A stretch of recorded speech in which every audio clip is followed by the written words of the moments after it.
सबसे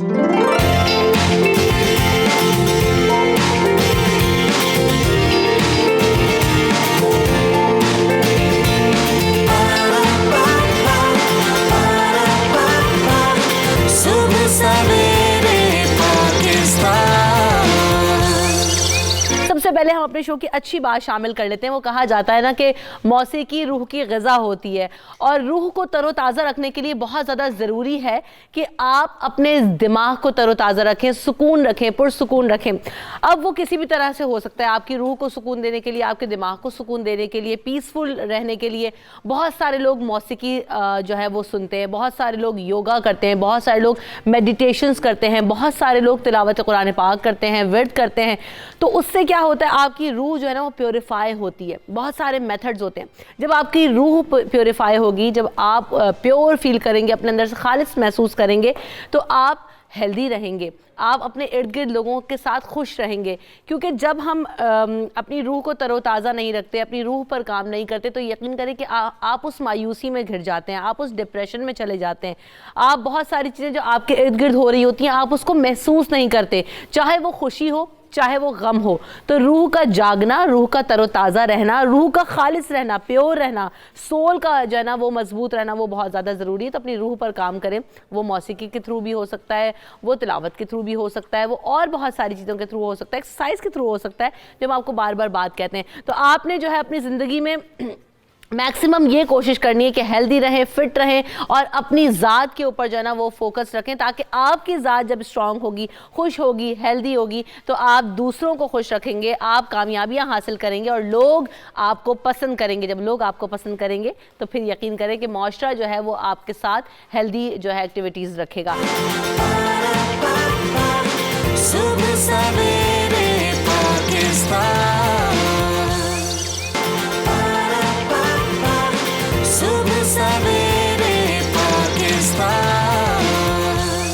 हम आगे बढ़ते हैं अपने अगले सेगमेंट की तरफ, और आपकी तवज्जो दिलाएंगे एक ऐसी चीज़ की तरफ। हम देख रहे हैं कि टिड्डी दल का जो हमला है वो एक बार फिर ज़ोर पकड़ गया, और ख़ासतौर पर इस दफ़ा खैबर पख्तूनख्वा में, क्योंकि इससे पहले हमने देखा था कि पंजाब और सिंध में ये टिड्डियाँ देखी गई थी, और अब ये सूरत हाल संगीन होती जा रही है। आपको बताएं कि दुनिया के कई ममालिक में इससे पहले तबाही मचा चुकी है ये टिड्डियाँ, और अफ्रीका में सबसे पहले ये हुआ, और कई ममालिक को आफतज़दा भी करार दिया गया था अक़वाम मुत्तहिदा की जानिब से, और जिसकी वजह से ग़िज़ाई किल्लत पैदा हो जाती है, बहरान पैदा हो जाता है। आपको बताएं कि इसके बाद अफ्रीका के बाद इसने पाकिस्तान का रुख किया, सिंध और पंजाब में इसने काफ़ी ज़्यादा फसलों को ख़राब किया, डिस्ट्रॉय किया, और फिर स्प्रे भी किया जाता रहा, हेलीकॉप्टर से भी स्प्रे किया गया। पाक फ़ौज ने भी इसमें बढ़ चढ़ कर हिस्सा लिया था, लेकिन अभी भी जो मामला है वो कंट्रोल नहीं हुआ। आपको बताएं कि अब ये मामला सिंध और पंजाब से होता हुआ खैबर पख्तूनख्वा पहुंच गया है, और डेरा इस्माइल खान में हवाले से जो है ना वो एमरजेंसी नाफिज कर दी गई है। आपको बताएं कि पेशावर और कराची से जो एक्सपर्ट्स हैं उन्हें भी रवाना कर दिया गया है, और हुकूमत इस मामले को खासा सीरियस ले रही है। नेशनल एमरजेंसी डिक्लेयर कर दी गई है। वज़ीर आज़म इमरान खान ने भी कहा है कि ज़राअत और किसानों का जो तहफ़्फ़ुज़ है वो हुकूमत की अव्वलीन तरजीह है, क्योंकि अगर फसलें ख़राब होती हैं तो फिर आगे जाके ग़िज़ाई किल्लत पैदा होती है, मार्केट में चीज़ें महंगी हो जाती हैं, शॉर्टेज हो जाती है। इसीलिए फ़ौरी तौर पर इसको कंट्रोल करने की बात की जा रही, ताकि किसी भी किस्म का कोई ग़िज़ाई बहरान पैदा ना हो सके। तो इन्हीं तमाम चीज़ों पर बात करेंगे। हमारे साथ जो मेहमान मौजूद हैं वो सदर पाकिस्तान किसान इत्तेहाद हैं, खालिद खोकर साहब। वेलकम करेंगे शो में। अस्सलाम वालेकुम खालिद साहब, कैसे हैं आप? जी बिल्कुल खैरियत से। खालिद साहब, अब ये बताएं कि इतनी बड़ी तादाद में टिड्डियाँ कहाँ से जाती हैं, और फिर इतनी ये तेज़ी से कैसे इनकी अफजाइश हो जाती है? इतनी बड़ी तादाद कहाँ से होती है? ये आती है माइग्रेट करके या नहीं माइग्रेट करके आती है? देखिए, पाकिस्तान में जो कुल हमारे पास रकबा है ना वो है कुछ तकरीबन 7,94,000 मुरबा किलोमीटर। जी जी। और उसमें से 3 लाख किलोमीटर मुरबा किलोमीटर रकबा ऐसा है जहाँ पे ये एगलिंग कर सकती है, जिसमें 60% रकबा आता है बलूचिस्तान में, 25% सिंध में आता है, 15% आता है पंजाब का रकबा। सही। जहाँ पे क्योंकि ये खुले रकबे में और रेतले रकबे में जाके ये एगलिंग करती है। और एक जो टिड्डी दल है वो तकरीबन जो एक दफ़ा अंडे देती है वो 70 से 80 अंडे देती है वो। फिर इंडिया का जो साथ हमारे थर लगता है, इंडिया का सारा जो उसका रेगिस्तानी इलाका है सारा उसका, तो वो भी पाकिस्तान को इफेक्ट करता है। ठीक है। ये पाकिस्तान में आई थी जनवरी फरवरी में बलूचिस्तान में।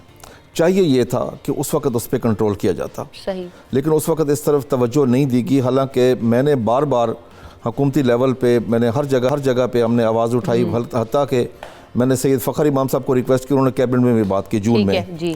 लेकिन उस पर कोई अमल ना हुआ। अब इस वक्त ये जो थ्रेट बढ़ चुका है और अभी सर्दी में तो ये इतना नुकसान नहीं कर सकती, लेकिन अब गर्मी में आके ये बहुत ज़्यादा नुकसान कर सकती है, सही, जिससे कहत साली भी आ सकती है। तो खास साहब ये किस हद तक खतरनाक हो सकती है, और सबसे पहली बात तो ये किस किस्म की फसलों को ज्यादा नुकसान पहुंचाती है? ये हर किस्म की फसल को। अच्छा, इसके लिए कोई, ये दरख्तों के छिलके उतार के भी खा जाती है, ये यहाँ तक है जी।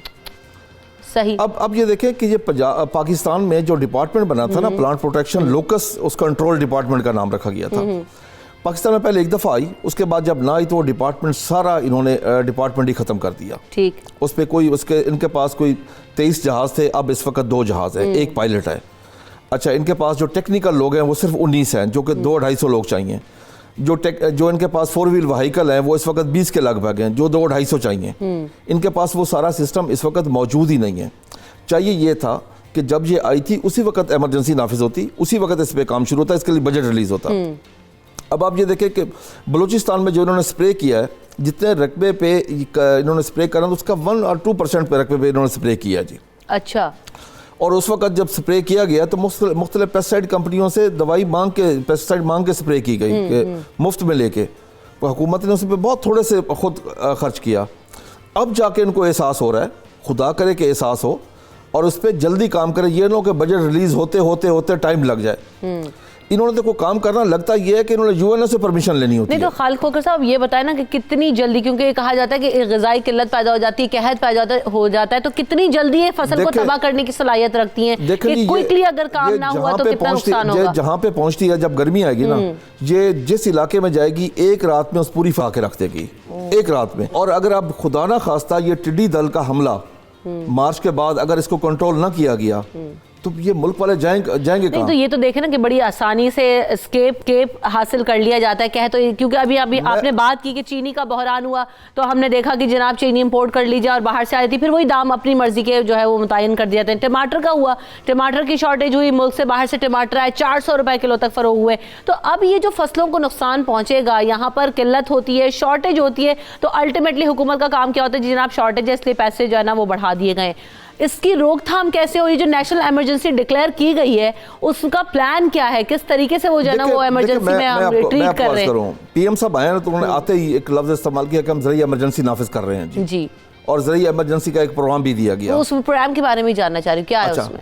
उस प्रोग्राम में से पाकिस्तान का नाम निकाल दिया इन्होंने। उस प्रोग्राम में इन्होंने 4 फसलों को रखा है, ज़रिया इमरजेंसी प्रोग्राम जो प्राइम मिनिस्टर का, उसमें कॉटन को निकाल दिया गया है। कॉटन आपकी वाइट गोल्ड है, ये वही कपास है जिसकी वजह से गोरे यहाँ पे बड़े सगीर में आए थे, इस वाइट गोल्ड की खातिर आए थे। अच्छा, उसको निकाल दिया गया। आपका पाकिस्तान में जो टोटल रिसर्च का बजट है वो एग्रीकल्चर की जीडीपी का 0.1.8 है।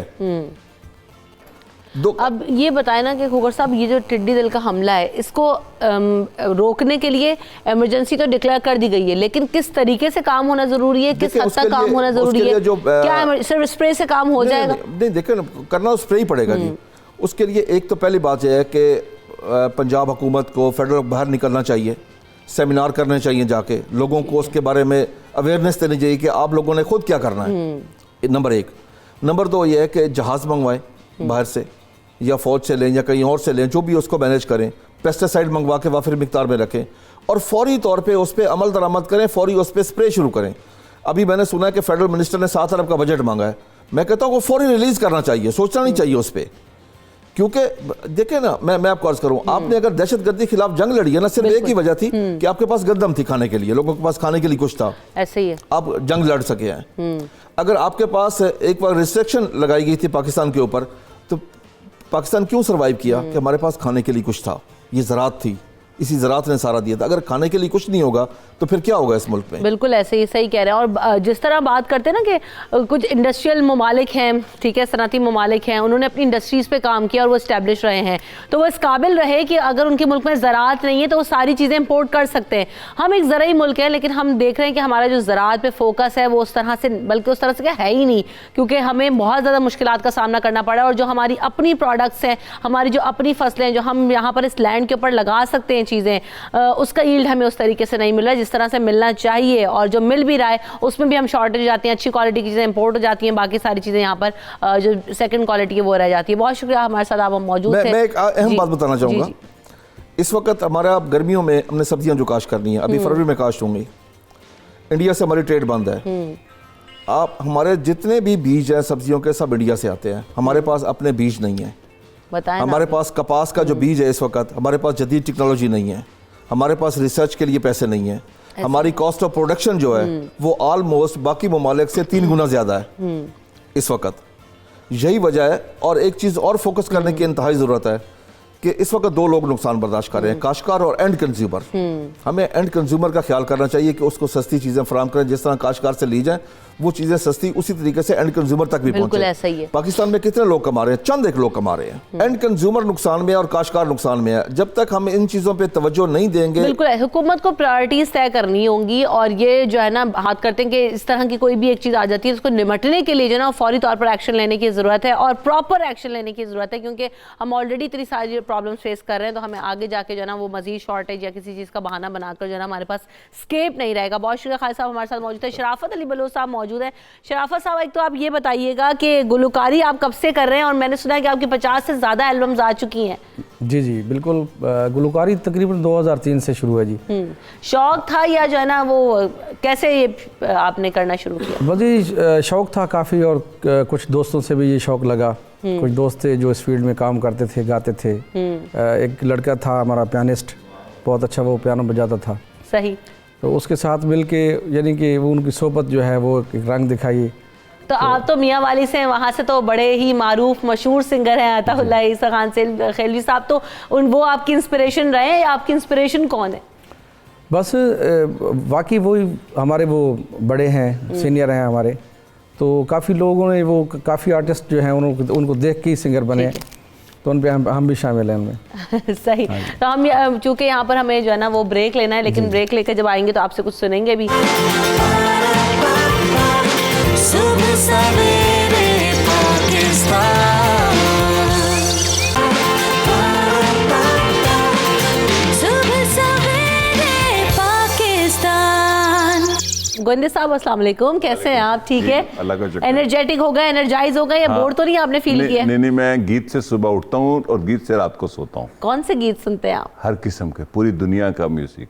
पंजाबी सुनता हूँ, उर्दू सुनता हूँ, पश्तो, साइबेरियन, बल्गारियन, तुर्क, दुनिया भर का म्यूजिक सुनता हूँ। अच्छा, ये जो सराइकी ज़बान है उसमें बड़ी मिठास है।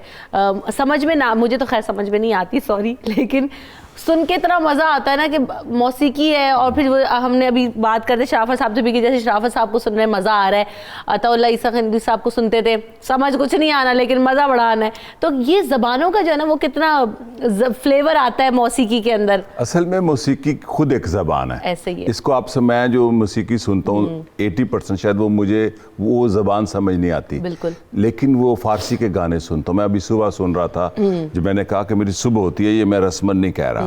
तो सुबह मेरी 3-4 कप चाय और उसके साथ मौसीकी और दुनिया भर की खबरें 2 घंटे मैं सुनता हूँ सुबह लाजमी।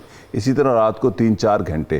तो वो जो ज़बान है वो खुद समझ आ जाती है। मौसीकी ऐसे है जैसे एक कश्ती होती है ना, तो उसके अंदर जो भी बैठ गया वो तर गया। बिल्कुल। तो इसी तरह वो ज़बान समझ आ जाती है, तासरात सब। अब आपको समझ आ रही थी, आप मस्त हो रही थी। ऐसे ही, बिल्कुल सही मेरा बात है। फेवरेट गीत था, मुझे नहीं था पता इन्होंने गाया हुआ है। देख ले, हम फिर ये माहौल तो फिर हम बना ही देते हैं ना। आप बस सवेरे पाकिस्तान में आए, आप कहीं और नहीं आए। तो जो है ना आपने जो है ना वो लो फील नहीं करना है, आप स्पेशल है भाई हमारे लिए, आपके लिए था ये सारा कुछ। अच्छा जी, हम बात करते हैं हम जरा कुछ समाज की। तो जहाँ पर मौसीकी भी एक समाज का हिस्सा है, ज़बान भी समाज का हिस्सा और बहुत अहम हिस्सा होती है। अब बात आज हमने ये करनी है, टॉपिक आज हमारा ये है कि समाज, सोसाइटी की जो हम बात करते हैं वो तरक्की कैसे करता है। हम जी जनाब बात तो बहुत ज़्यादा करते हैं कि जनाब हमारे माशरे में ऐसा हो रहा है, और जी जनाब सोसाइटी में हमारे पास ये वैल्यूज़ नहीं है, और हम इस तज़ब्ज़ुब का शिकार रहते हैं कि आया ये जो ओवरऑल सोसाइटी है, जो पूरी नेशन की हम बात करते हैं, उसको आगे कौन लेके जा सकता है? क्या ये सिर्फ हुकूमतों की जिम्मेदारी है, या मेरे, आपके, या किसी एक XYZ के होने से और उनका इसमें समाज में अपना किरदार अदा करने से तरक्की की तरफ हम बढ़ सकते हैं, गामजन हो सकते हैं। तो बेसिक हमारा टॉपिक यही है कि समाज कैसे तरक्की करता है। तो इस पर बात करने के लिए किसी तारुफ के मोहताज नहीं है और वेरी ओन फ़ारूक सुहेल गोविंदी साहब भी मौजूद हैं। और आज बड़ी स्पेशल बात यह है कि जहाँ ट्रैवल करते हैं पूरी दुनिया के अंदर, सियासत पर नज़र रखते हैं, तहजीब पर नज़र रखते हैं, समाज पर नज़र रखते हैं, उसी पर उन्होंने अपनी किताब भी तहरीर की है, बिखरता समाज। और यकीनन अब हम उसको पढ़ेंगे भी, देखेंगे भी कि कौन कौन सी जो है ना वो उसमें टच किए गए हैं पॉइंट्स। तो फ़ारूक साहब ज़रा कुछ रिवील करेंगे ना उसमें से भी और बताएंगे भी, और सबसे बड़ी बात ये समाज कैसे तरक्की कर सकता है। शुक्रिया, ये बड़ा अहम मौजूद है चूँकि पाकिस्तान में लोगों ने ये समझा कि इलेक्शन में वोट डालेंगे तो तब्दीली आ जाएगी। Exactly, लोगों ने उससे पहले ये समझा कि प्राइवेट चैनल आ गए हैं 2002 में तो तब्दीली आ जाएगी। पाकिस्तान के पढ़े लिखे लोग मुझसे कहते थे कि प्राइवेट चैनल आ गए हैं, ओपन डिस्कशन है। फिर लोगों ने ये भी समझा कि अब मोबाइल हर किसी के हाथ में है, 16 करोड़ लोगों के पास यूज़र है इंटरनेट का 22 करोड़ की आबादी में। तो लोगों ने ये भी समझा और यकीन किया कि अब इंटरनेट तक हमारी रसाई है, 4G है, 3G है, तो तब्दीली आ जाएगी। नहीं आई तब्दीली। ये मैं 2002 से आज तक के 3 अहम फेजेस बता रहा हूँ क्यों तब्दीली नहीं आई। तब्दीली आती है फ़िक्र से, तहजीबी तब्दीली, तरक्की से समाज तब्दील होते हैं। और वो कैसे होते हैं? उसमें बुनियादी रोल दानिश्वरों का होता है, दानिश का।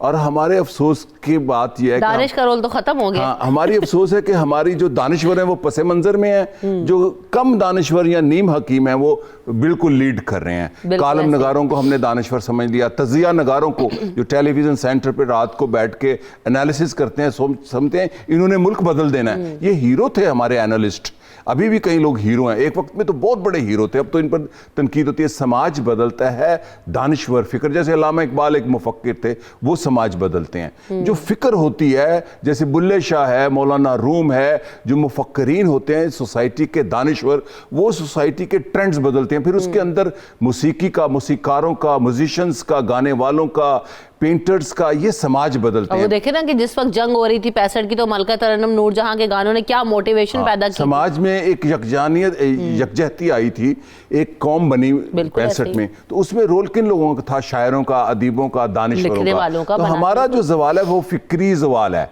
हमारे जिनको हम दानिश्वर समझ बैठे हैं, दर हकीकत वो दानिश्वर नहीं है। दानिश पसे मंजर में चली गई है, ये कॉर्पोरेट सेक्टर के लोग हैं। तो सोसाइटी जो भी तरक्की, अब आपके सामने एक मिसाल दूंगा। मेरा चूंकि एरिया ऑफ स्टडी टर्की है, बचपन से, अब नहीं है ये ड्रामे पॉपुलर होने से, आप चूंकि मुझे इतना पुराना नहीं, बचपन से हूँ मैं, 55 दफ़ा तुर्की गया हूँ, उसको पढ़ने के लिए, उसको समझ, सियाहत के लिए नहीं सिर्फ। तुर्की की तरक्की क्या है? इल्मी और फिक्री तरक्की है। उसके ड्रामे हमसे पसमानदा थे 90s तक। तुर्की में ब्राज़ील का ड्रामा देखा जाता था। अब आपका, पहले तुर्की की नाज़ा सांची यहाँ आती थी, मेरी दोस्त है एक्ट्रेस, जो तुर्की की एक्ट्रेस थी, यहाँ फिल्म में हीरोइन बनने आती थी। अब हमारे लोग वहाँ जाके ड्रामा बना रहे हैं। क्यों? क्या जी वहाँ मंजर बड़ा है? मंजर तो यहाँ भी बड़ा है। हम ये समझते हैं कि वहाँ जाने से ड्रामा बड़ा हो जाएगा। ड्रामा टेक्नोलॉजी से, इल्म से और फिक्र से बड़ा होगा। अब तो ये बड़ा सवाल है। तरक्की। अब ये देखे ना, ये जो आपने बात कर दी है ना, ये हमारा बड़ा कॉन्सेप्ट है कि जनाब इस धरती से हमने बाहर कदम रखा तो हम बड़े हो गए। अब चाहे वो दुनिया का कोई भी मुल्क हो ना, तो चैंपियन समझते हैं कि ये मुल्क से बाहर है। लेकिन किसी हद तक हम जब ग्राउंड फैक्ट्स पे बात करते हैं, ग्राउंड रियलिटी पे बात करते हैं, तो इस्टेब्लिश हो जाते हैं लोग, बाहर जाके अच्छी तालीम भी हासिल करते हैं, ग्रेड्स भी बेहतर ले लेते हैं, सिविलाइज हो जाते हैं, तहजीब आ जाती है, तमीज़ आ जाती है, अमीर हो जाते हैं। तो फिर गलत भी तो नहीं है ना ये कॉन्सेप्ट उनका? दोनों तरह से पैरेलल बात है। नहीं, देखें, जो इमिग्रेंट्स गए हैं वो सारे पढ़ने तो नहीं गए, पैसा कमाने गए हैं, अनपढ़ हैं सारे, पेरिस में करोड़ोंपति हैं, स्कूल कॉलेज नहीं गए। अगर आप उनका रहन सहन देखें तो वो पसमानदा ही हैं, उनके पास $1 मिलियन हैं, मैं माजरत के साथ। लेकिन जो पढ़ने गए हैं वो तो चंद फीसद हैं, या जो पढ़ के यहाँ से चले गए इसलिए कि इस सिस्टम में पढ़े लिखे लोगों की गुंजाइश नहीं है। या जो बहुत पढ़ लेता है, इल्म हासिल कर लेता है, तहजीबी तरक्की कर लेता है, वो फिर अपने आप को बाहर रखता है। वो क्यों? वो नेशनलिस्ट नहीं है। मतलब मेरे पास ज़ाती तौर पर कोई जवाज़ नहीं है इस मुल्क में रहने का, जैसे वो लोग करते हैं। मैं इस मुल्क से बाहर रहूं तो इससे अच्छी ज़िंदगी गुजार सकता हूं, इससे अच्छा इलेक्ट्रॉनिक प्रिंट मीडिया पे आ सकता हूं, मैं सच्ची बात करूं। लेकिन मुझे अपनी सरजमीन से प्यार है कि मैंने यहाँ कंट्रीब्यूट करना है। सुबह सवेरे पाकिस्तान, सुबह सवेरे पाकिस्तान। मेरी और आपकी कंट्रीब्यूशन, इनकी कंट्रीब्यूशन क्या हो सकती है कि हम समाज में कैसे कंट्रीब्यूट करें, क्योंकि हम समाज से, अपनी सोसाइटी से लेना तो चाहते हैं, और मैं भी यही समझती हूँ, आप नहीं समझते, आपका नजरिया बिल्कुल डिफरेंट है, लेकिन ओवरऑल जो परसेप्शन है वो यही है कि जी जनाब मैं अकेला क्या कर लूंगा, ये तो है ही ऐसा, माशरा ही खराब है हमारा। तो देखें, एक जुमला है पंजाबी में, यहाँ कहा जाता है की लब्बेगा तन्नू। हाँ जी, ऐसे तन्नू की वो मुझे नहीं आता अच्छा, ना वो आपको क्या मिलेगा? मैं कहता हूँ, मैं बचपन से एक्टिविस्ट हूँ, 12, 13, 14 साल की उम्र से मेरे पास सारे कैरियर थे। आई सेक्रीफाइड कि मैं प्रोफेसर बन जाऊँ, मैं एंकर बड़ा बन जाऊँ, मैं CSS कर लूँ, लेकिन मैंने अपना रोल तय किया कि सोसाइटी बनानी है। मैंने अकेले ने जो किया, मुझे आज इतनी तसल्ली है कि मैंने सैकड़ों नहीं, हज़ारों, लाखों लोगों को इंस्पायर किया कि ज़िंदगी बन सकती है, और अकेले ही रोल अदा होता है। देखिए, अगर आप अकेले रोल अदा नहीं करते, आप अपने ऊपर करें, अपने घर में करें, अपने मोहल्ले में करें, अपने समाज में करें, और करते जाएं, अब करें करें करें करें, तो होता है, क्यों नहीं होता। दुनिया में मैं उन लोगों को मॉडल बनाता हूं जिन्होंने दुनिया बदली। ये तुर्की जो बदला है, बड़ी मिसाल दी जाती है, लोग ढूंढ नहीं रहे, तुर्की अतातुर्क ने बदला है। वो अकेला शख्स ने फैसला किया कि मैंने अपनी कौम की क़यादत करनी है, सरेंडर नहीं करना, उसने तुर्की बदल दिया। आज तुर्की दुनिया में क़यादत कर रहा है, मुसलमान दुनिया में। मलेशिया की तारीख उठा के हाँ, मलेशिया भी ऐसी है, एक शख्स ने ना वो बदल दिया, महातिर मोहम्मद। तो सोसाइटी बदलती है। आज मैं अगर पूरी तरह कामयाब नहीं होऊंगा, कल कोई मेरा रास्ता अपनाएगा, मेरे नक्शे कदम के, आपके नक्शे कदम पे। और आप अपने अपने शोबे में, अगर आप मौसीकार हैं, अगर आप गुलकार हैं, अगर आप पॉलिटिकल एक्टिविस्ट हैं, अगर आप इंटेलेक्चुअल हैं, अगर आप प्रोड्यूसर हैं, अपने शोबे में परफेक्शन करें। मैं एक मिसाल देता हूँ, और हम इन सारी, आप दीजिएगा बिल्कुल, इन सारी मिसालों के साथ हम जब दीगर ममालिक की मिसाल देखते हैं तो हमारे पास हमारे लीडर कायदे आजम मौजूद थे, जो कि तन तनहा थे उस वक्त, और उन्होंने पूरी कौम को लीड किया। जब उन्होंने आवाज लगाई तो फिर पूरी कौम को यकजा करने में कामयाबी, और फिर उनके पीछे बहुत लोग आकर खड़े भी हुए। तो मतलब आप इंडिविजुअली जो है ना वो अपना रोल अदा कर सकते हैं। बिल्कुल, समाज बदल सकता है। इंडिविजुअली वो जो फैसला होता है ना, वो आपकी नब्ज होती है सोसाइटी पे।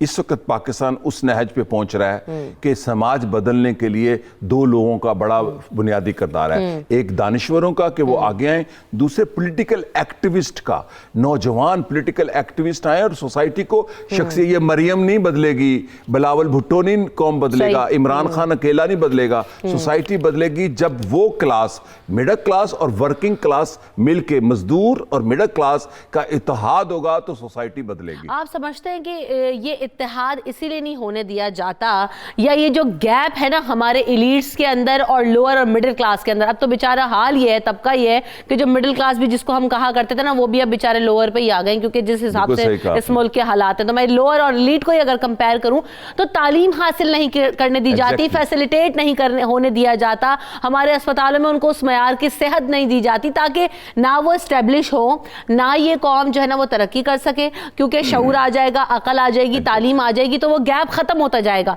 जब वो गैप खत्म हो जाएगा तो इनकी हुक्मरानी कैसे रहेगी? एग्जैक्टली, असल तालीम सोसाइटी बदलती है, और फिर मेयारी तालीम।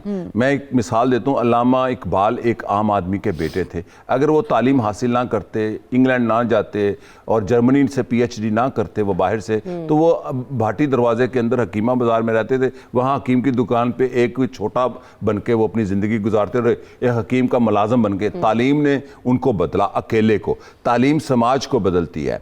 जब तालीम आप हासिल करते हैं तो आप अकेले भी बदलते हैं और सोसाइटी बदलती है। और तालीम, मेयारी तालीम आज की दुनिया में, आपको मिसाल देता हूँ स्पेन की, मुसलमान पहुंचे, अरब पहुंचे स्पेन में, उन्होंने दुनिया के जितने अलूम थे, यूनानी इल्म हज़ारों साल पुराना, 2000 साल पुराना इल्म दफन था, उन्होंने हिंदी इल्म, यूनानी इल्म तर्जमा किया, अरबी में तर्जमा कराया, और स्पेन मुसलमानों की तारीख में सबसे शानदार ज़माना स्पेन का है। इल्म को उन्होंने जितने अलूम थे, साइंस, फिलॉसफी, ट्रांसफॉर्म और ट्रांसलेट किया अपनी ज़बान में, और स्पेन तरक्की कर गया। वही इल्म इटली गया, इटली से यूरोप गया। आज की सारी दुनिया जितनी तरक्की याफ्ता है, मॉडर्नाइजेशन, जो डेमोक्रेसी, ये जो टेक्नोलॉजी, ये जो सजिंदे, ये चीज़ें जितनी बनी हैं, इसका रास्ता बाब जो है तरक्की का वो स्पेन है। देखे ना सर सैयद अहमद खान साहब ने कितना जोर दिया था कि जब पाकिस्तान बना भी नहीं था, सिर्फ मुसलमानों को उनकी आइडेंटिटी देने के लिए, ताकि वो लड़ सके, अपना मकाम पैदा कर सकें। तो अंग्रेजी तालीम पर उन्होंने कहा था कि साथ साथ जो हिंदी उर्दू के साथ आप इन पर फोकस करें। तो बात ये कि कोर है आपकी तालीम, लेकिन कैसे इंडिविजुअल्स का माइंड हम एकदम यहाँ पे चेंज कर दें कि नहीं जनाब वो फोकस करना है तालीम के ऊपर, या हम बरसरे रोज़गार या अपनी रोज़ी रोटी के लिए इतने बिजी हो गए कि लोअर क्लास की खुसूसी तौर पर मैं बात करूँ, क्योंकि मसला तो वही है ना अभी ज़्यादा तालीम से रिलेटेड, उनको ये चीज़ें मैसर नहीं है, जिसकी वजह से वो जो है वो तालीम नहीं देते। कहते हैं 1000 रुपया बच्चा मेरा कमा कर ले आए एक दिन में, बस वो मेरे लिए काफ़ी, चाहे वो भीख मांगे, चाहे वो कपड़ा मारे गाड़ियों के ऊपर, चाहे वो जूते साफ करे, लेकिन क्योंकि घर में राशन डलना है तो उसका कमाना जरूरी है। देखिए ये कोई जवाजनी की रोटी रोजी में मसरूफ है। ये हराम मिस्र में पहली बगावत हुई थी, मजदूरों ने एहतजाज करते हुए हड़ताल कर दी थी।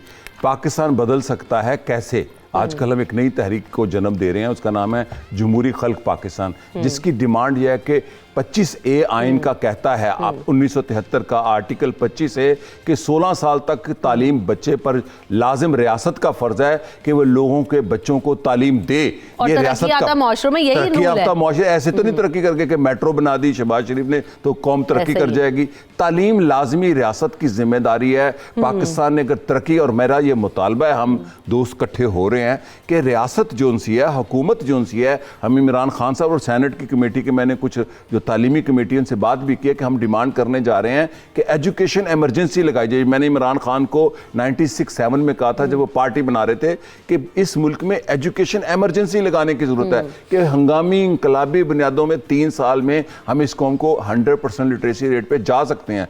अरबों डॉलर लगा दें इस सोसाइटी पर, इंसानों पर। ह्यूमन एसेट से बड़ा एसेट कोई नहीं है। जब लोग पढ़ जाएंगे तो लोग खुद इस समाज को बदल देंगे। पढ़ा लिखा आदमी।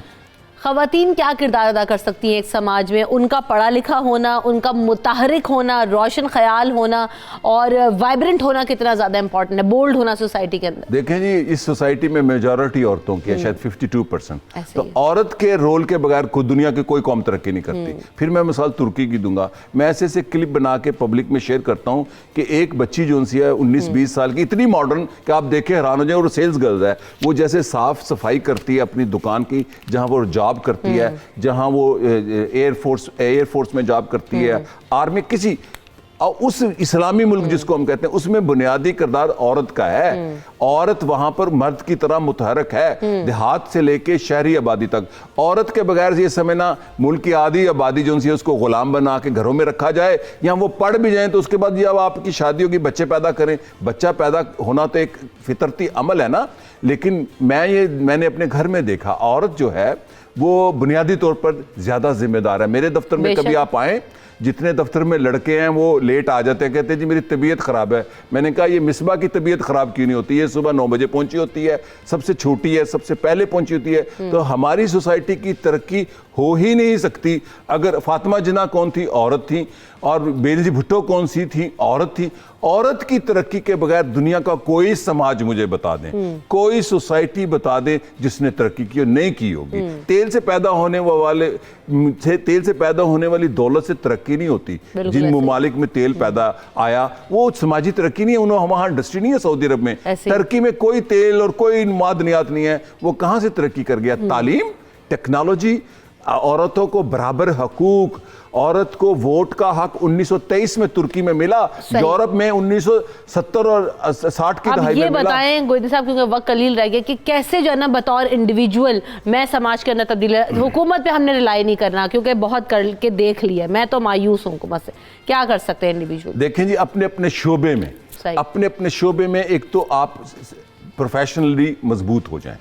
आपका जो शोबा है, आप अगर गीत गाने वाले हैं, गीत लिखने वाले हैं, अगर आप ऑरेटर हैं, अगर आप पॉलिटिकल एक्टिविस्ट हैं, डॉक्टर हैं, तो आप अपने प्रोफेशन में ज़्यादा स्किल पैदा करें। उस पर कनात ना करें जी बस मैंने पढ़ लिया, मैं डॉक्टर बन गई हूँ, मैं MBBS नहीं, और पढ़ें तो समाज में और तरक्की आएगी। बिल्कुल, तालीम फैक्टर है, और आपका ईमानदार होना, लॉयल होना आपके अपने प्रोफेशन से, प्रोफेशनल होना, प्रोफेशन से लॉयल होना, वो बहुत ज़्यादा ज़रूरी है। क्योंकि जब आप उसमें एक्सेल करेंगे, हर माशरे में हर किसी को, हर तबके को हर प्रोफेशन की ज़रूरत होती है, आप उसमें एक्सेल करें, आगे बढ़ें, तो आपकी अपनी आइडेंटिटी भी और माशरे में भी आप कॉन्ट्रीब्यूट कर सकते हैं। इसी बात के साथ ब्रेक लेंगे, ब्रेक के बाद दोबारा हाजिर होंगे, हमारे साथ रहिए।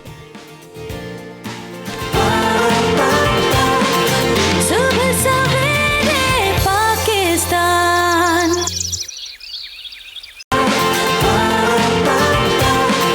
सुबह सवेरे पाकिस्तान। हम अपने अगले सेगमेंट की तरफ बढ़ते हैं और जरा आज इकॉनमी की बात करेंगे, क्योंकि हमने देखा कि आज हफ्ते का पहला कारोबारी दिन है। और अगर बात की जाए, जैसे कि कहा जा रहा था जब लास्ट में हम क्लोज कर रहे थे सैटरडे को, तो हमने शिराज से बात की थी, हमारे नुमाइंदे से, और उन्होंने यही बताया था कि मार्केट बेहतर होगी, लेकिन शदीद मंदी देखी गई और जो है ना स्टॉक मार्केट को जो है ना वो जकड़े रखा है, क्योंकि मंदी की सूरत हाल जो बेहतर नहीं हुई। तो हम बात करेंगे कि जो गैर यकीनी की सूरत हाल है और जो इन्वेस्टर्स को अब तक इतना नुकसान हो चुका है, उसकी कोर जो है वो वजह क्या है और आगे आने वाला जो हफ्ता है वो किस तरह का हम देख रहे हैं। तो बात करेंगे, हमारे नुमाइंदे शिराज अहमद हमारे साथ मौजूद हैं। शिराज, एक्सपेक्टेशंस यही थी कि बहुत ज़्यादा मार्केट की सूरत हाल बेहतर होगी, सस्टेन होगी, लेकिन मंदी देखी जा रही है। असल वजह क्या है? कि चाइना की इकॉनमी की वजह से ये जो है इफेक्ट आ रहा है इकॉनमी के ऊपर, पाकिस्तान स्टॉक एक्सचेंज के ऊपर, या कोई और इस वक्त वजह सामने आ रही है? जी बिल्कुल, कारोबारी हफ्ते का आज पहला रोज़ है और कारोबार के आगाज़ के साथ ही मार्केट में जो है मनफी रुझान देखा गया। इस वक्त ट्रेडिंग के दौरान मार्केट में 600 से ज़ायद पॉइंट्स की भी जो है वो कमी देखी गई और मार्केट 41,000 पॉइंट्स की सतह पर जो है ट्रेड होता हुआ देखा जा रहा है। जो स्टॉक माहिरीन से हैं उनसे हमारी जब बातचीत हुई तो उनका यही मौक़िफ़ है कि एक तो सबसे यही है चाइनीज़ इकोनॉमी की, जैसे आपने भी बात की कि जो चाइनीज़ इकोनॉमी श्रिंक हुई है, जो कोरोना वायरस की वजह से जो मामलात बिगड़ते जा रहे हैं, ओवरऑल जो मार्केट से उस पर उसका मनफी असरात मुरतब हुए हैं और ये असर जो है स्टॉक मार्केट पर भी देखा जा रहा है। आज चाइनीज मार्केट तकरीबन 9% डिक्लाइन हुई है और उसके इम्पैक्ट भी कराची स्टॉक मार्केट पर आज देखा जा रहा है और 500 से ज़ायद पॉइंट्स जो हैं इस वक्त तक मार्केट में गिर चुके हैं। दूसरी सबसे अहम जो वजह है वो ये है कि इन्फ्लेशन के नंबर जो आए हैं वो काफ़ी ख़तरनाक इस बार जो है देखे गए हैं, क्योंकि जनवरी में जो इन्फ्लेशन के नंबर हैं वो 14.6% तक जो है जहाँ पहुँचे हैं। यानी आने वाले दिनों में महंगाई मज़ीद बढ़ेगी, जिससे लोगों की जो कंजप्शन है, जो खरीदारी है, उस पर इम्पैक्ट पड़ेगा और यही असरात कंपनीज की ट्रेड पर भी पड़ेंगे और यही असरात जो है स्टॉक मार्केट के शेयर्स पर भी नजर आ रहे हैं। तो शिराज, क्या कहा जा रहा है कि ये जो इम्पैक्ट आएगा, ये जो कीमतों में इजाफा हो सकता है, क्या वजह? तेल महंगा हो सकता है या जो है हम देख रहे हैं कि डॉलर्स बढ़ सकता है, किस वजह से इसका इम्पैक्ट आने जा रहा है? देखिए, जनवरी में अगर हम खाने पीने की अशिया की बात करें तो तकरीबन तमाम तर अशिया की जो कीमतें थीं उसमें इजाफा देखा गया, चाहे वो तेल और घी हो, चीनी हो, इसके अलावा आटे की जो कीमतें जिस तरह आसमान से बातें कर रही थी, गंदम बहुत हाई प्राइस पे चली गई, चावल की प्राइस में 10 से 15 रुपए किलो का इजाफा हुआ। तो ये जो इम्पैक्ट आया है वो लोगों की कॉस्ट पर, लोगों के बजट पर बहुत बुरी तरह आया, क्योंकि तनख्वाहें लोगों की वहीं हैं, जो अखराजात हैं वो बढ़ते जा रहे हैं। तो जब कॉस्ट कटिंग की तरफ सार्फिन जाते हैं तो जाहिर है उसका इम्पैक्ट कंपनीज को भी पड़ता है, क्योंकि कंपनीज की जो ट्रेड है, जो सेल है वो कम हो जाती है। इसके अलावा गैस, पानी, बिजली के जो निर्ख बढ़े उससे कॉस्ट ऑफ डूइंग बिजनेस भी बढ़ गया, तो ये भी इम्पैक्ट जो है कंपनीज के लिए काफी खतरनाक साबित हुआ।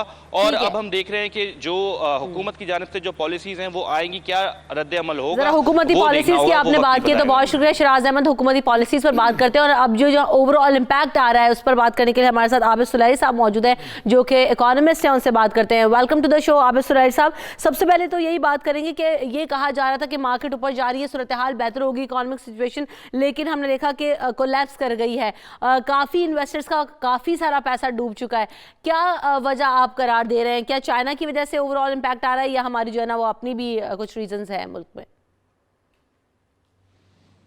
मेरा ख्याल है कि इसमें प्रिडोमिनेंटली जो रीज़न है वो चाइना में कोरोना वायरस और उसके बाद आने वाली इकोनॉमिक अनसर्टेनिटी है। पाकिस्तान स्टॉक एक्सचेंज जो है वो चाइनीज स्टॉक एक्सचेंज मार्केट्स में उनके शेयर हैं वहाँ पे, और यकीनी तौर पे अगर चाइना में किसी किस्म की कोई इकोनॉमिक अनसर्टेनिटी आती है तो पाकिस्तान में उसी तरीके से पाकिस्तान स्टॉक मार्केट में रिफ्लेक्ट हो रही होगी जिस तरह से वो चाइनीज स्टॉक मार्केट्स में रिफ्लेक्ट होती है।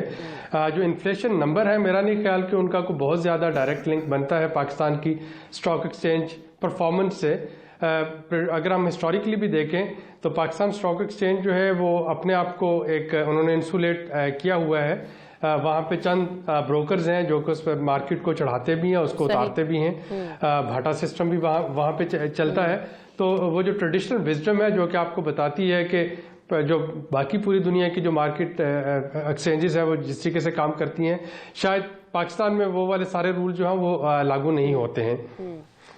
अच्छा आबिद सुलैर साहब, अभी हमने रिसेंटली देखा कि एक चीज़ सामने आई कि शब्बर जैदी साहब जो है वो लॉन्ग लीव के ऊपर चले गए, FBR चेयरमैन, उनके हवाले से भी यही कहा जा रहा था। और फिर जब adviser to PM on finance जो है डॉक्टर हफीज़ शेख साहब ने दौरा किया था इससे कुछ दिनों पहले FBR का, तो कुछ ज़्यादा खुश नहीं दिखाई दिए थे परफॉर्मेंस से FBR की। तो ओवरऑल आप क्या देख रहे हैं उनके रुखसत पर जाना, क्या असरात हो सकते हैं? यकीनन आज से IMF का रिव्यू जो है वो शुरू है। मंडे आज IMF की टीम इस वक्त पहुंच गई है पाकिस्तान में। अगले 11 दिन वो पाकिस्तान में रहेगी और सेकंड क्वार्टर का रिव्यू कर रही होगी। तीसरी किस्त जो है जारी करने या ना जारी करने का फैसला किया जाएगा। तो ये काफ़ी क्रूशल टाइम है जिसपे कि शब्बर जैदी साहब का रुखसत पे जाना जो है ये यकीनी तौर पे बहुत ज़्यादा पॉजिटिव नहीं लिया जाएगा IMF के साथ। लेकिन जाहिर है कि शब्बर जैदी साहब इस वक्त एक इलानिया मेडिकल लीव पे हैं और इलानिया मेडिकल लीव में जो हमारे रिव्यूअर्स आए हैं उनको भी मालूम होना चाहिए कि ये चीज़ें जो है ये इंसान के साथ लगी रहती हैं। अगर ये किसी किस्म के पॉलिसी डिफरेंस की वजह से छुट्टी है जिसका मुझे इल्म नहीं है, तो फिर यकीनी तौर पे उसके जो इम्पैक्ट्स हैं वो रिव्यू के बाद भी देखने में मिलेंगे। क्योंकि अब तक जो इकोनॉमिक टीम है उसको स्टेबल हो जाना चाहिए। यानी अगर हम क्रिकेट टर्म में बात करें तो अब तक एक पार्टनरशिप जो है वो बन जानी चाहिए जो कि इस इनिंग को आगे लेके जा सके। फ्रीक्वेंट जो अगर प्लेयर्स चेंज होते रहेंगे तो यकीनी तौर पे इसका ओवरऑल बिल्कुल। तो आबिद सुलैर साहब, आपको क्या लग रहा है कि ये जो रेवेन्यू शॉर्टफॉल है इसमें इजाफा होता जा रहा है? और फिर अगर बात की जाए 5,500 अरब का जो टारगेट रखा गया था जो कि शब्बर जैदी साहब के ज़माने में भी नहीं उससे पहले रखा गया था, ये टारगेट अचीवेबल है, हो पाएगा?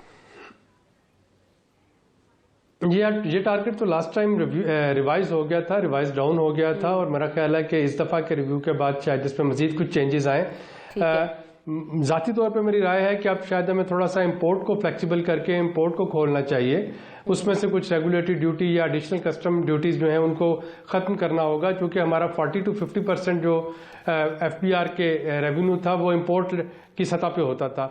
अगर इंपोर्ट को बिल्कुल कर्टेल कर दिया जाए और सारे के सारे टैक्सेस जो हैं वो डोमेस्टिक मार्केट से लेने की कोशिश की गई तो इकॉनमी मजीद सुखड़ेगी। तो मेरा ज़ाती ख्याल ये है कि शायद सेकंड रिव्यू के बाद अब थोड़ा सा आपको इंपोर्ट में फ्लेक्सिबिलिटी होती नजर आएगी ताकि इंपोर्ट जो है वो बढ़े। अगर इंपोर्ट बढ़ेगी तो जाहिर है FBR का रेवेन्यू भी उसमें बढ़ रहा होगा। तो आबिद सुलैर साहब, आप किस तरह से समझ रहे हैं कि अब अगर शब्बर जैदी साहब लॉन्ग लीव के ऊपर चले गए तो उनकी रिप्लेसमेंट आना है क्विकली कितनी ज़्यादा ज़रूरी है और कौन उनकी रिप्लेसमेंट हो सकता है? क्योंकि अगर टैक्स इकट्ठा करने का महकमा ही काम नहीं करेगा या जो रेवेन्यू शॉर्टफॉल की हम बात कर रहे हैं तो फिर वो कैसे चलेगा? देखिए, महकमे तो काम करते रहते हैं लेकिन इस वक्त ज़रूरत रिप्लेसमेंट से ज़्यादा जो ज़रूरी चीज़ है वो ये है कि क्लैरिफिकेशन हो जाए कि क्या शब्बर साहब को रुखसत पे भेजा गया है, क्या वो नाराज़ होकर गए हैं या वो मेडिकल वजूहात की बिना पे, तिबी वजूहात की बिना पे गए हैं, ताकि उसमें एम्बिग्विटी जो है वो ख़त्म हो जाए। अगर शब्बर साहब को रिप्लेसमेंट लाना है तो वो तो IMF के रिव्यू के बाद ही अब आएगी। फ़िलहाल तो एक्टिंग चार्ज है जो मेंबर एडमिन थी उनके पास चेयरपर्सनशिप का। तो जो भी होना है वो अनसर्टेनिटी जो है वो खत्म हो जानी चाहिए और इसमें एक क्लैरिफिकेशन आ जानी चाहिए। आप क्या समझते हैं सुलैर साहब कि जब तक चाइनीज इकॉनमी इस्टेब्लिश नहीं होती पाकिस्तान पर उसका ओवरऑल इम्पैक्ट रहेगा? स्टॉक एक्सचेंज में आप ऐसी मंदी देख रहे हैं या किस तरह से बेहतरी अभी आएगी आ सकती है? इनफैक्ट देखिए, पाकिस्तानी स्टॉक एक्सचेंज जो है ये बहुत अनप्रडिक्टेबल है और जैसा कि मैंने बताया कि यहाँ पे चंद ब्रोकर्स हैं जो कि स्टॉक एक्सचेंज को चढ़ा भी देते हैं, जब वो गिराना चाहें तो उसको गिरा भी देते हैं। चाइनीज़ जो क्राइसिस है उसका डेफिनेटली इम्पैक्ट है, लेकिन कोई वजह नहीं कि आज प्राइम मिनिस्टर साहब का दौरा मलेशिया है और वहाँ पे कोई एक आध पॉजिटिव सेंटीमेंट कुछ ऐलान हो जाए और आप देखें कि कल स्टॉक एक्सचेंज मार्केट जो है वो एकदम से ऊपर चली गई है। होपफुली तो ऐसा ही हो कि जो है स्टॉक मार्केट जो है सस्टेनेबल रहे। जी बिल्कुल ऐसे। आबिद सुलैर साहब, आपका बहुत शुक्रिया, आपने वक्त दिया और कोशिश यही है कि जो है इकॉनमी की सिचुएशन को बेहतर किया जा सके मुल्क के अंदर, ताकि जो ओवर सिचुएशन है वो इकॉनमी पर डिपेंड करती है उसमें बेहतरी आ सके। सुबह सवेरे पाकिस्तान, सुबह सवेरे पाकिस्तान।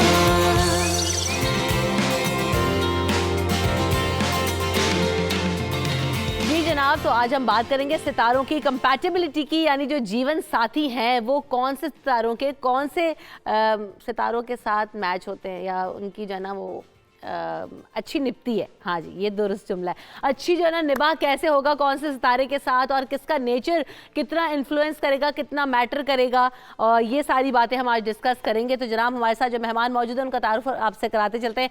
सारे एस्ट्रोलॉजर्स मौजूद हैं, साथ साथ सैयद अली जैदी साहब हमारे साथ मौजूद हैं, अजीम हनीफ शेख मौजूद हैं, और कराची से हमें ज्वाइन कर रही हैं सारा काजमी। सो स्टार्टिंग विद सबसे पहले तो कंपैटिबिलिटी कितना मैटर करती है अली सितारों की शादी के अंदर? पहली चीज ही यही है कि इसकी मुताबिकत होनी जरूरी है। सबसे पहली चीज ही यही है। अगर ये ना हो तो फिर जिंदगी बेसुकून और बेआराम में गुजरती है, तो फिर आगे जाने अच्छा, जिनकी जो स्टार्स की कंपैटिबिलिटी ना हो और उनकी शादियां हो जाती हैं, फिर उनके मसले मसाइल क्या होते हैं? तो उसी वजह से इतने ज़्यादा डिवोर्सेस के रेशो आ रहे हैं ना कंपैटिबिलिटी हम करवाते हैं, ना इस्तिखारा करते हैं। दोनों चीज़ों पे अगर फोकस किया जाए, दोनों जो नॉलेज है, ये जो फ्रेम्स हैं, उनको यूज़ किया जाए तो अच्छे तरीके से उसका रिजल्ट निकाल के जो कंपैटिबल आपका मैच बनता है उस पर जाना चाहिए। बिल्कुल। तो सारा से भी क्विकली बात करते हैं, फिर जरा स्टार्स को डिस्कस करते हैं। सारा, आपको क्या लगता है कि कंपैटिबल होना सितारों का कितना ज्यादा जरूरी है, और अगर ना कंपैटिबल हो तो क्या होता है फिर शादियों में? कंपैटिबिलिटी बहुत ज़रूरी है, और प्लस सही वक्त पर शादी करना, कोई भी रिश्ता तय करना, it's very important. Timings are very important. जब कहते हैं ना सही वक्त पे करेंगे उसके सही रिजल्ट आते हैं, गलत पे करेंगे तो it will like it drag होती हैं चीज़ें, काफ़ी आपको पेनफुली गुजरना पड़ता है चीज़ों से। तो एस्ट्रोलॉजी के अगर लिहाज से बात करें तो एक तो हमारा बर्थ चार्ट होता है, देन हमारा एक होता है आफ्टर 30 चार्ट, और एक मैरिड लाइफ से रिलेटेड चार्ट होता है। उसको हम कंपेयर करते हैं, दोनों जो बर्थ डिटेल से करते हैं। इट्स जस्ट नॉट कि आपका मून साइन क्या है या सन साइन क्या है, ये बहुत डिटेल में चीजें होती हैं, और लोगों को ये एक सीरियस वे में लेना चाहिए so that they can make better decisions. जरूरी नहीं है कि सिर्फ शादी, लोग अक्सर पूछते हैं कि शादी कब होगी। शादी होना इतना इंपॉर्टेंट नहीं है, शादी का चलना इंपॉर्टेंट है। तो वही कंपैटिबिलिटी लेकर आता है, उसका डिफरेंट चीजें होती हैं, उसके अंदर काफी डिटेल देखी जाती है। तो स्टार्ट करते हैं ना फिर कि आप शादी करें तो आप देख रहे हैं बहुत सारे सितारे हमारे पास, हमें इंडिविजुअली सबको डिस्कस करना है, तो थोड़ा जरा सा टिकटॉक रखेंगे। तो टिकटॉक बनाना नहीं है, खुश हो गए होंगे टिकटॉक वाले। अच्छा जी, सबसे पहले बात करेंगे हम किसकी, एरीज की बात करते हैं। तो एरीज की कंपैटिबिलिटी जो है ना वो किसके साथ होती है ज्यादातर सितारों के साथ? इनकी सजिटेरियस और लियो के साथ, और जो इनकी मुखालफत रहती है, जो इनके साथ ये ना करें, तो उसमें जेमिनाई है, पाइसिस है, और बुर्ज दिल्लू है, और बुर्ज हौत, ठीक है, जोजा, ये इनके साथ बिल्कुल ये इसके ना करें। और जो बुर्ज सौर वाले हैं तो इनकी नहीं, 100 पे भी हमने नहीं जाना, आहिस्ता, इतनी जल्दी नहीं है। तो ये जो कंपैटिबिलिटी है ये सेकंड कर रहे हैं आप इनको, और फिर क्या होता है?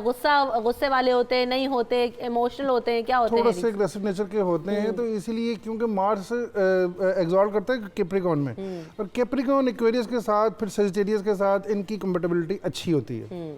तो वहाँ कुछ बेहतर रहते हैं, उनके साथ उनके मिजाज मिल जाते हैं, उनके साथ उनकी बातें मिल जाती हैं, मैच कर जाती हैं चीज़ें, वाइब्स में मैच करती हैं, तो इसलिए कुछ मामला उनके साथ बेहतर रहते हैं। उनके साथ अगर ऐसे जो एरीज हैं वो अगर देखें, अगर वो शादी का कोई फैसला कर रहे हैं, तो कैप्रिकॉर्न हो, एक्वेरियस हो, सजिटेरियस आगे पार्टनर मिले, तो वो ज़्यादा उनकी लाइफ बेहतर गुजर सकती है, मैरिड लाइफ। बिल्कुल ऐसे ही।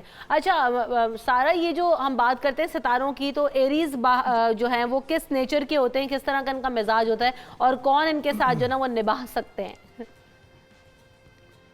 एक तो एरियस होते हैं वो ज़्यादा थोड़े एग्रेसिव नेचर के होते हैं, but they are possessive to some extent for their love ones and everything, so they want people to be around them. उनकी नीड्स थोड़ी ज़्यादा होती हैं as compare to other people, क्योंकि उनकी एनर्जी बहुत ज़्यादा होती है। वो मार्स जो उनका लॉर्ड होता है, जो एनर्जी आ रही होती है, it's coming from the Mars, तो मार्स काफ़ी एनर्जेटिक होता है, उसके डिज़ायर्स काफ़ी ज़्यादा एज कम्पेयर टू अदर जो है हमारे जोडियक साइंस है उससे ज़्यादा होती है। तो लोगों को बहुत, जैसे ही अली भाई ने भी बोला था कि ये सारे जो सेगिटेरियस लियो, इनसे ज़्यादा इसलिए बनती क्योंकि these are also fire signs, तो उनकी कंपैटिबिलिटी इनके साथ ज़्यादा बेहतर रहेगी बानिस्बत दूसरों चीज़ों के, क्योंकि जैसे स्कॉर्पियो भी मार्स गवर्न करता है स्कॉर्पियो को, but Scorpio it's like way too positive about people, और एरियस का ये कि वो पॉजिटिव है but they like to be in control of the situation, तो बहुत ही ट्रिकी सिचुएशन होती है। और प्लस ये वाली बात है कि just not the moon sign, अगर किसी को अपना मून साइन पता हो उससे ज्यादा कंपैटिबिलिटी बेहतर होती है। सही। तो अच्छा, ये सारी टॉरस पे अब हम आ जाते हैं। टॉरस की अगर बात करें तो ये किस नेचर के लोग होते हैं और किन के साथ इनका अच्छा मैच होगा? इनके ऊपर जो हाकिम सितारा है, सितारा ज़ोहरा है, ये बड़े एक सेकंड सारा आपकी तरफ आते हैं जी। इनके ऊपर हाकिम सितारा होता है, सितारा ज़ोहरा,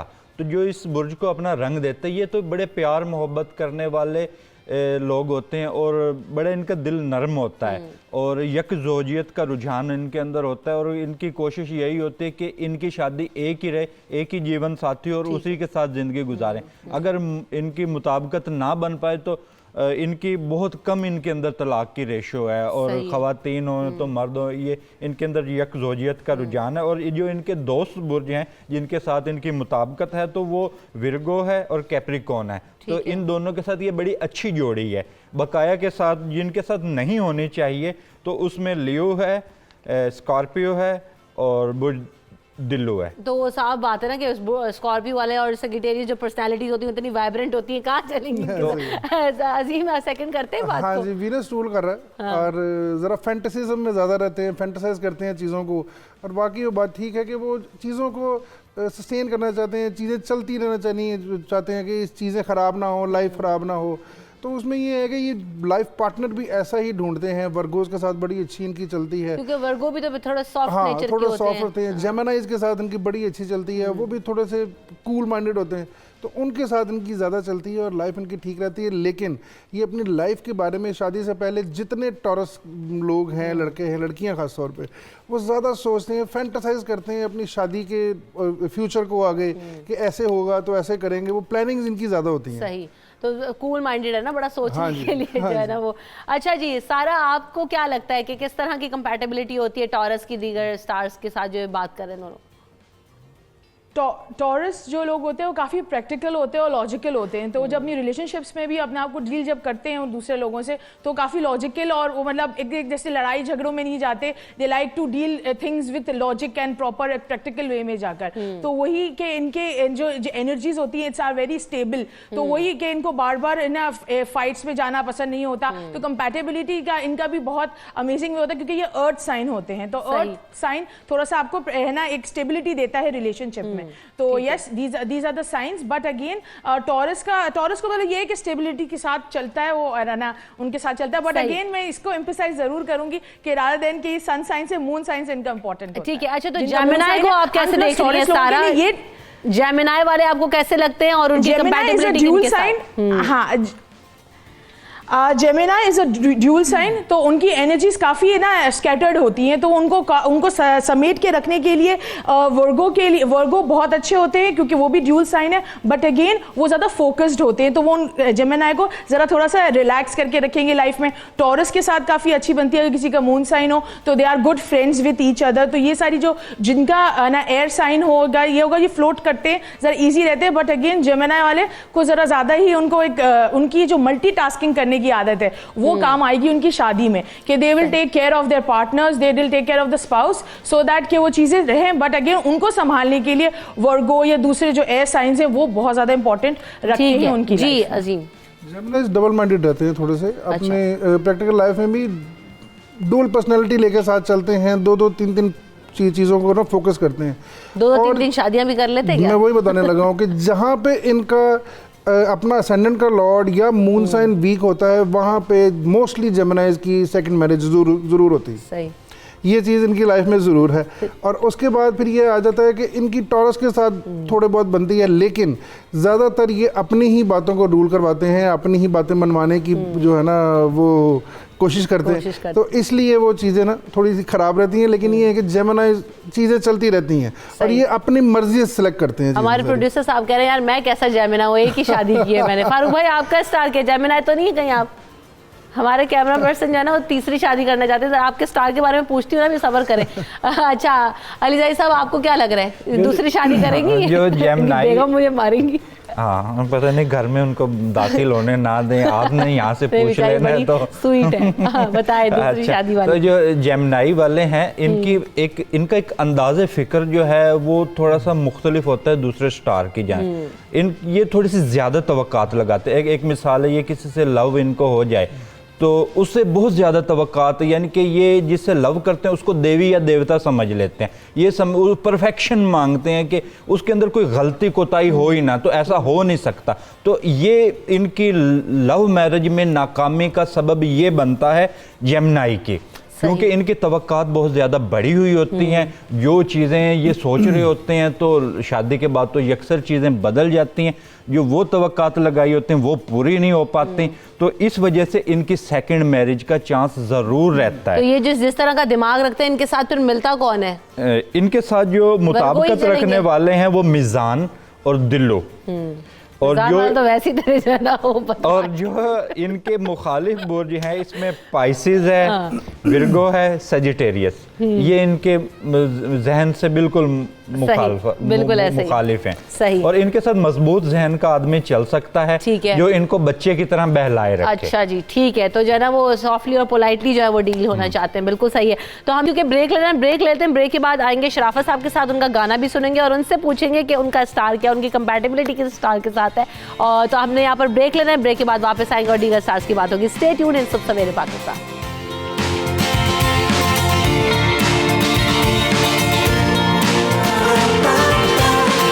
सुबह सवेरे पाकिस्तान, सुबह सवेरे पाकिस्तान। तो बुर्ज एंकरों का काम क्या है वैसे? अस्तगफिरुल्लाह, क्या हो गया?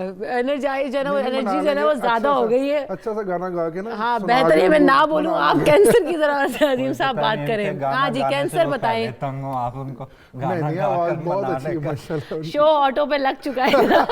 जी आप बताइए। सॉरी। कैंसर, कैंसेरियंस जो है थोड़े से ना जज्बाती हैं, थोड़े से ना इमोशनली वीक होते हैं, थोड़ा सा उस चीज़ को फॉलो नहीं करते, चीज़ों को उनकी निभ जाती है। लेकिन ये है कि वो जल्दी रिलेशनशिप में उकता जाते हैं काफ़ी सारी चीज़ों में। लेकिन ये है कि इनको कोई स्ट्रॉन्ग हेडेड पर्सन, लियोज इनको मिल जाए, कैप्रिकॉर्न मिल जाए, एक्वेरियस इनको मिल जाए, थोड़ा सा स्ट्रॉन्ग हेडेड, तो बैलेंस हो जाती चीज़ें, वो इनको साथ लेके चलते हैं।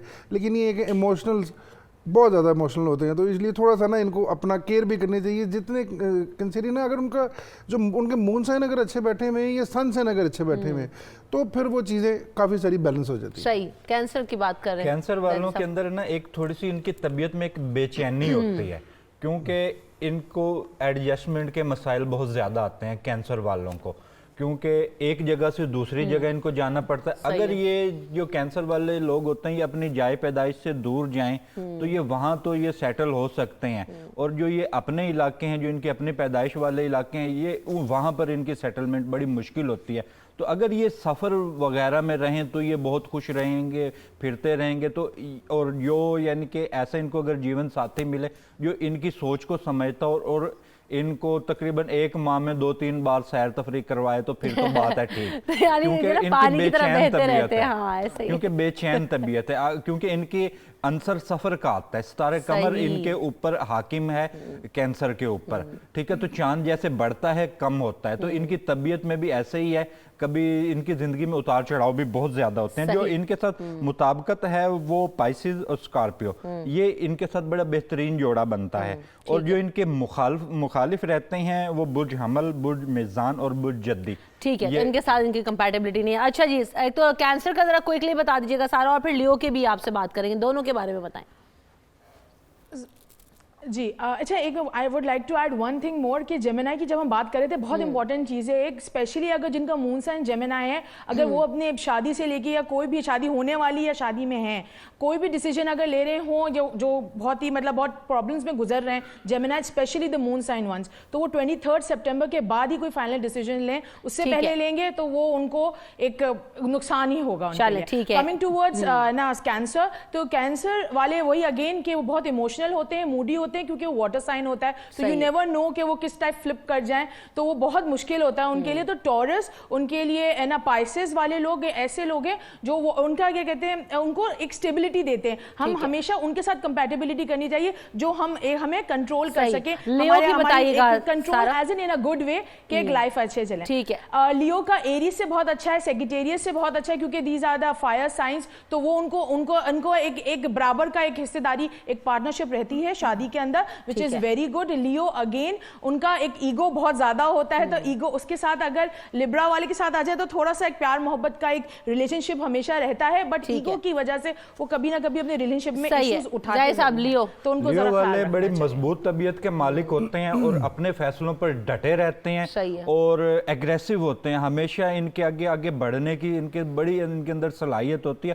और लियो वाले बड़े आला ओहदों पर होते हैं और बड़े आला मकाम जिंदगी में पाते हैं। तो इनकी जो मुताबिकत है वो बुर्ज हमल वालों के साथ है और बुर्ज कोस वालों के साथ है, और जो जिनके साथ इनकी मुखालफत है वो बुर्ज सौर है और स्कॉर्पियो है और बुर्ज दिलो। तो क्या वजह होती है इनकी कंपैटिबिलिटी इनके साथ होने की, लियो की? जी, स्ट्रॉन्ग एडिटिव ज़्यादा होते हैं अपनी बात उनको मनवाने का, ही सिर्फ कि जो मैंने कहा है वो ठीक है, राइट और रॉन्ग में डिफ्रेंशिएट करना इनको आता है। तो इसलिए इनको जो सेकंड साइन है, जो पार्टनर साइन है, वो इसीलिए कूल माइंडेड चाहिए, जो इनकी बात माने और उनको सारी चीज़ें लेके चले। अगर सेजिटेरियस के साथ होगा तो फिर वो उनका भी मून साइन बेहतर बैठा होना चाहिए, कूल माइंडेड चाहिए। एक वर्गो के साथ अगर आ जाए तो कूल माइंडेड फीमेल या मेल पार्टनर इनको चाहिए होता है। ठीक है, लिब्रा की तरफ आ जाते हैं। तो लिब्रा वर्गो हमने नहीं किया ना अभी, वर्गो नहीं किया। यस, वर्गो वर्गोज बड़े मल्टी टैलेंटेड किस्म के लोग हैं और हर तरह के हालात में एडजस्ट हो जाते हैं, अपना वो कर लेते हैं एडजस्ट। तो इसलिए इनकी बहुत सारे एक्चुअली सबके साथ बन जाती है। कोई भी इनके सामने थोड़ा सख्त लोग बंदे आए, सख्त हॉरोस्कोप आए या ऐसा पार्टनर आए, ये बना लेते हैं उसके साथ, ये अपने आप को मोल्ड कर लेते हैं हर तरह के हालात में, इसलिए चल जाते हैं। लेकिन ये है कि फिर भी इनको 2, 3, 4 काम करने की, कारोबार या बिजनेस यही करने के चांसेस मिलते हैं, ये करते रहेंगे। जो विर्गो है ये एक बड़ी मुतवाजन सी शख्सियत होती हैं और ये नपे तुले असूलों के तहत चलते हैं और ज़िंदगी में यानी कि कोई भी लाइन ना ये क्रॉस नहीं करते, बस एक अपनी हद में एक लिमिट में रहते हैं। और ये पुराने टाइप के लोग होते हैं, यानी कि कोई नई चीज़ अपनी ज़िंदगी में करते नहीं, एडवांसमेंट नहीं लाते, नहीं ये इस तरह की चीज़ें करते नहीं। ये जैसे अगर इनका रुझान मजहबी है तो ये उसी तरह चलेंगे और बहुत ज़्यादा एडवांस होते नहीं हैं और अपनी ज़िंदगी में ये जिद्दत लाते नहीं। लेकिन ये बहुत अच्छे आर्टिस्ट होते हैं और ये अगर ये कानून नाफिज करने वाले इदारों में हो तो इनकी कारकर्दगी बड़ी ज़बरदस्त होती है। और इनके साथ जो मुताबिकत बहुत ज़्यादा बेहतरीन है वो बुर्ज कैप्रिकॉर्न है और बुर्ज सौर, ये इनके दो के साथ बड़ी ज़बरदस्त इनकी जोड़ी है। और जो इनके मुखालिफ हैं वो जेमिनी है, पाइसिस है, सजिटेरियस। ठीक है जी सायरा, आपको क्या लगता है वर्गो? वर्गो लोग अगेन वो एक उनका जो लॉर्ड होता है वो मरकरी होता है, तो वो बहुत, मगर ये वाले जो दो हैं, एक तो जेमिनी मरकरी है और एक वर्गो भी मरकरी को बिलोंग करता है, बट अगेन ये काफी ज्यादा फोकस्ड होते हैं, तो अपनी लाइफ को जरा थोड़ा समेट के चलते हैं। वही जैसे अली भाई ने बोला कि वो एक हद से ज्यादा नहीं जाते हैं, तो it's very good for them कि वो फोकस्ड रहते हैं अपनी रिलेशनशिप में। बट अगेन अभी अगर कोई भी वर्गो जिनका मून साइन स्पेशली तो मरकरी जरा जा रहा है रेट्रोग्रेड में, तो कोई भी रिलेशनशिप से लेके कोई इश्यू ऐसा ना क्रिएट करें या अभी मंगनी में नहीं जाए या कुछ ऐसे है, वो अभी की हम आज बात ही नहीं करें। सुबह सवेरे पाकिस्तान, सुबह सवेरे पाकिस्तान। लिब्रा का जो है स्टार, वो किनके साथ कंपैटिबल होते हैं? लिब्रा को ना वीनस गवर्न करना है और लिब्रा लोग काफी अच्छे, ज्यादा क्रिएटिव होते हैं, उनको काफी जिंदगी में अच्छी अच्छी चीजें पसंद होती हैं, उनकी शौक काफी लोगों से मुख्तलिफ होते हैं, उनको अच्छे परफ्यूम्स अच्छे लगते हैं, good looking people, they get to interact with good looking people and everything. तो उनकी जो पसंद जो होती है वो काफी मुख्तलिफ होती है and they want to interact with creative people. And plus उनका जो टॉरस से अगर है ना जो एक इनका कंपैटिबिलिटी है तो वो बहुत ज्यादा अच्छी रहेगी। बट अगेन मून साइन पता होना चाहिए इंसान को, जिसके लिब्रा की कंपैटिबिलिटी एक्वेरियस के साथ भी बन सकती है, कैप्रिकॉर्न जहाँ पे सैटर्न के लॉर्ड आते हैं उनके साथ ज़्यादा अच्छी बन सकती है, थोड़ा सा फैंटासाइज करते हैं चीज़ों को। स्कॉर्पियंस के साथ भी अक्सर इनकी अच्छी बन जाती है क्योंकि ये खुद ज़रा फैंटासिज्म में रहते हैं, खुद अच्छी चीज़ें, सॉफ्ट स्पोकन होते हैं, चीज़ें क्रिएटिव जैसे बताया सायरा ने, उस तरह के होते हैं। तो इनके साथ जो पार्टनर चाहिए ना, वो जैसे पहले था कि मैनेज करने वाला, इनको साथ लेके चलने वाला और इनकी ख्वाहिशात, इनके सारे ड्रीम पूरे करने वाला, ऐसा पार्टनर इनको चाहिए। ठीक है जी अली साहब। लिब्रा वाले थोड़े से आइडियल चीज़ें चाह रहे होते हैं इनका कलर्स का बड़ा ज़बरदस्त इस्तेमाल करते हैं। इनके अंदर हमेशा लिब्रा वालों के अंदर एक आर्टिस्ट होता है, कलर्स का इस्तेमाल करना इनको बड़ा अच्छा लगता है और सैर तफरीह करना इनको बड़ी, यानी कि ऊंची जगहों पर जाना, पहाड़ों पर जाना, सैर तफरीह और हर खूबसूरत चीज़ से इनको लगाव होता है। घर में बेतरतीब चीज़ें ये हरगिज़ पसंद नहीं करते। किसी भी शोबे में जाएं तो वहाँ पर ये सफाई, ये हर चीज़, इस चीज़ यानी कि उनको बेतरतीब, यानी कि उनके अंदर एक घर वाली खातून ज़रूर होती है जो कहते हैं यहाँ से ये कप उठाओ, चलो ये चीज़ें ये करो, यानी कि इस तरह की उनके अंदर एक चीज़ होती है। तो इनकी जो मुताबिकत बेहतरीन है वो बुर्ज दिल्लू से है और जेमिनी से, और जो इनके मुखालिफ बुर्ज हैं वो उसमें बुर्ज हमल है, कैंसर है और कैप्रिकॉर्न। ठीक है, ओके। उसके बाद जी जनाब स्कॉर्पियो की बात कर लेते हैं। अगर स्कॉर्पियो की बात करें, ये थोड़े से तेज मिजाज वाले लोग होते हैं। ये थोड़ा सा इनका मिजाज सख्त होता है, बहुत जल्दी एग्रेसिव होते हैं। किनके तो साथ इनकी कंपैटिबिलिटी इनको होगी? थोड़ा सा नरम मिजाज चाहिए या इन्हीं की तरह सख्त हो, यानी कि जो इनके साथ फौरन ऐसे ही टकरा जाए, फौरन उसका रद्द अमल दे या उस वक्त चुप हो जाए। तो इसमें बुर्ज सरतान है और बुर्ज पाइसेस है। ठीक है जी, स्कॉर्पियो को किसके साथ जाना हुआ? हाँ, पाइसेस और कैप्रिकॉर्न के साथ ज़्यादा इनकी अटैचमेंट होती है। इनको लिब्रा मिल जाए वो अच्छी या अच्छा मेल पार्टनर ये मिल जाए तो वो ज़्यादा बेहतर चीज़ें रहती हैं वहाँ। ठीक है जी सारा। स्कॉर्पियो स्कॉर्पियोज अगेन बहुत पैशनेट लोग होते हैं और पॉजिटिव होते हैं अपने पार्टनर्स को लेके, अपने हस्बैंड, अपने वाइफ या इवन कोई भी उनके जो करीबी लोग उनके लिए काफ़ी ये पॉजिटिव रहते हैं। तो उनके लिए जो है ना साइन कंपैटिबल है वो ज़्यादा कैंसर पाइसेस है, क्योंकि वो एक वाटर साइन है। वाटर साइन है तो है ना जो स्कॉर्पियो वो डार्क वाटर्स को ज़्यादा करता है, और हमें कैंसर चाहिए। कैंसर एक होता है कि जरा वास्ट वाटर्स को होता है, तो ज़्यादा उनके साथ सूटेबिलिटी। ठीक है, सेजिटेरियस को कहाँ पे आप किन के साथ कंपैटिबल कर रही हैं? Sagittarius again is a fire sign, तो उनके लिए एरीज बहुत अच्छे हैं। सेजिटेरियस खुद का जो सेजिटेरियस साइन है, लियो बहुत अच्छे उनके लिए रहेंगे, क्योंकि वो एक ऐसे, मगर अगेन ये लोग ऐसे होते हैं, एक तो मनी वाइज वो बहुत लकी होते हैं और स्पेशली ये साल भी उनके लिए काफ़ी लकी है। बट अगेन उनके लिए अगर वो एज कम्पेयर टू अपने एक बराबर के है ना लोगों को, जैसे यही अगेन जैसे आई सेड के एरीज या लियो इस किस्म के लोगों के साथ अगर उनकी कंपैटिबिलिटी रहे तो है ना marriage will be more successful then the other science. बाकी इंडिविजुअल चार्ट्स पे डिपेंड करता है कि कैप्रिकॉर्न इनको ऐसा ही बंदा चाहिए, ऐसा ही पार्टनर चाहिए जो इनके साथ बिल्कुल मैच करता हो। अच्छा, क्योंकि स्ट्रॉन्ग हेडेड है और ये साल जैसे बताया था इन्होंने बाकी बहुत अच्छा साल है। और इस साल में मेरा ख्याल है कि इनको ऐसा बंदा चाहिए या इनको चाहिए वर्गोस जैसा कि वर्गोस बिल्कुल उनको कूल डाउन रखे, इनके साथ मैच करके चलें, ऐसा इनको पार्टनर चाहिए। इनकी शादी के साथ इनके वक्त का बड़ा क्योंकि इनका सितारा बुलंद है और ये रास्ते इनको खुद ब खुद मिल जाते हैं और ये बड़े ओहदों पर होते हैं और ये बुलंद मकाम जिंदगी में पाते हैं और बुलंद मकाम तक आसानी से पहुंच जाते हैं। ये लोग बड़े लकी होते हैं। तो इनके साथ वो उन सितारों का मैच होना जरूरी है जिनके वक्त इनके साथ मिलकर बुलंद हो, जो इनकी जिंदगी में मजीद बुलंदी को लेकर आए। तो इनके लिए बेहतरीन जो बनता है वो बुर्ज हमल है और बुर्ज लियो है, और जो इनके मुखालिफ बुर्ज हैं उसमें पाइसेस है, विर्गो है, जेमिनी है। ठीक है, कैप्रिकॉर्न क्यों आपके? कैप्रिकॉर्न वाले भी थोड़े से मुखालिफ यानी कि इस तरह के होते हैं कि थोड़े से ज़्यादा ही एग्रेसिव होते हैं कभी कभार, यानी कि इनका मिजाज ऐसा होता है कि किसी पर ज़बान का भी इस्तेमाल कर सकते हैं, हाथ का भी इस्तेमाल कर सकते हैं, लेकिन ये अपने कामों के पक्के होते हैं, फैसला इनका मजबूत होता है और ज़िंदगी में बुलंद मकाम तक पहुंच ही जाते हैं। जो इनके मुखालिफ बुर्ज हैं वो विर्गो है और बुर्ज सौर है, और जो इनके दोस्त बुर्ज हैं वो विर्गो और सुमला है। जो बताएं कैप्रिकॉर्न ने किसी की बात नहीं माननी है, उन्होंने अपनी मर्जी से चलना है। इनको ऐसा ही लाइफ पार्टनर जो इन्हीं की बात माने और ये अपनी मर्जी के मालिक है। इनके साथ कोई भी बुर्ज नहीं चल सकता, चलेगा तो फिर वही टॉरस वाला चल जाए या कोई वर्गोस वाले चल जाए, ऐसे लोग चल सकते हैं और इनकी लाइफ इतनी ज़्यादा ख़राब नहीं होती। कैप्रिकॉर्न अपनी लाइफ को ख़राब नहीं करते लेकिन मनवाते अपनी है। ठीक है जी सायरा। कैप्रिकॉर्न काफ़ी सीरियस नेचर के होते हैं, तो they come across a very hard hearted people कि ये तो बहुत सख्त दिल इंसान है, और अगेन उनके साथ कंपैटिबिलिटी उन्हीं की हो सकती है जो उनको बर्दाश्त कर सके। तो लिब्रा और टॉरस लोग ऐसे हैं जो थोड़े प्रैक्टिकल हैं, तो उनके साथ उनकी कंपैटिबिलिटी कुछ हद तक हो सकती है। बट अगेन जो कैप्रिकॉर्न होते हैं वो काफ़ी सीरियस और मेच्योर किस्म के लोग होते हैं, तो इट्स वेरी टफ कि कोई बबली किस्म का इंसान अगर उनके साथ हो। ठीक है, एक्वेरियस का बता दीजिएगा, क्वेश्चंस रहेंगे। एक्वेरियस बता दें।